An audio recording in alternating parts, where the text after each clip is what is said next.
In the early days of what becomes the American Revolution, Massachusetts is clearly in the lead. Now, and eventually, there will be strong statements against what appears to be parliamentary tyranny from Virginia, the Carolinas actually, and a few places in between.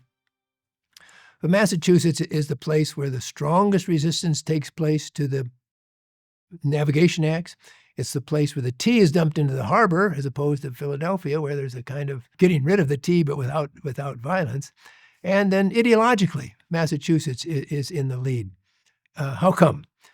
A lot has to do with the Puritan background. It was a great article published by a great historian, Edmund Morgan, probably 60 years ago, the Puritan effects on the American Revolution. He said it's not doctrine, but it's the seriousness about the world, and it's the attitude toward the world that actions have a deeply consequential effect, a moralism, you might say. So what's Puritan New England famous for? Laws about every aspect of life that they think can be aligned with scriptural teaching. What characterizes the Massachusetts leadership in the early days of what becomes the American Revolution?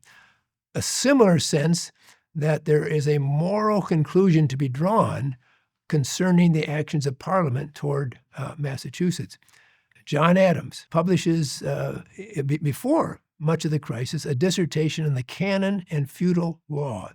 And he makes the argument that the Middle Ages showed the depths of tyranny enshrined in the legal systems of the church and state in the Middle Ages. And very soon he will say, well, the problems I was identifying then seem to be developing as well in the British Parliament. Samuel Adams, his cousin, who's one of the Minutemen who organizes practical resistance, is a more traditional Christian. And his proclamations, what he writes before the start of the war, during the war, is shot through, not just with God language, but with Christian language, because he sees the conflict against tyranny as a conflict that can be fought for the freedom in Christ as well as political freedom. And then there's many individuals in between. Charles Chauncey, an opponent of Jonathan Edwards and the Great Awakening, the evangelical revivals, preaches several times about how New England is like the children of Israel, who have their own laws, their own customs, their own cherished traditions that are now being threatened by the incoming of tyrannical foes.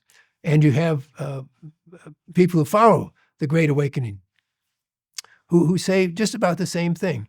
The historian Nathan Hatch coined a phrase, civic millennialism, to talk about the ways in which ministers from all of the different parties coming out of the Awakening, ministers used the language traditionally used to describe the end of time, to talk about the conflict between liberty and tyranny, Parliament and the colony. So that kind of language is strongest from New England. Eventually, by the mid-1770s, it's actually found in other places in the colonies too, but it comes to full expression first in New England, which is always, throughout this early part of American history, the center of learning, publication, debate, discussion, and it becomes a natural thing for the Minutemen to meet in churches.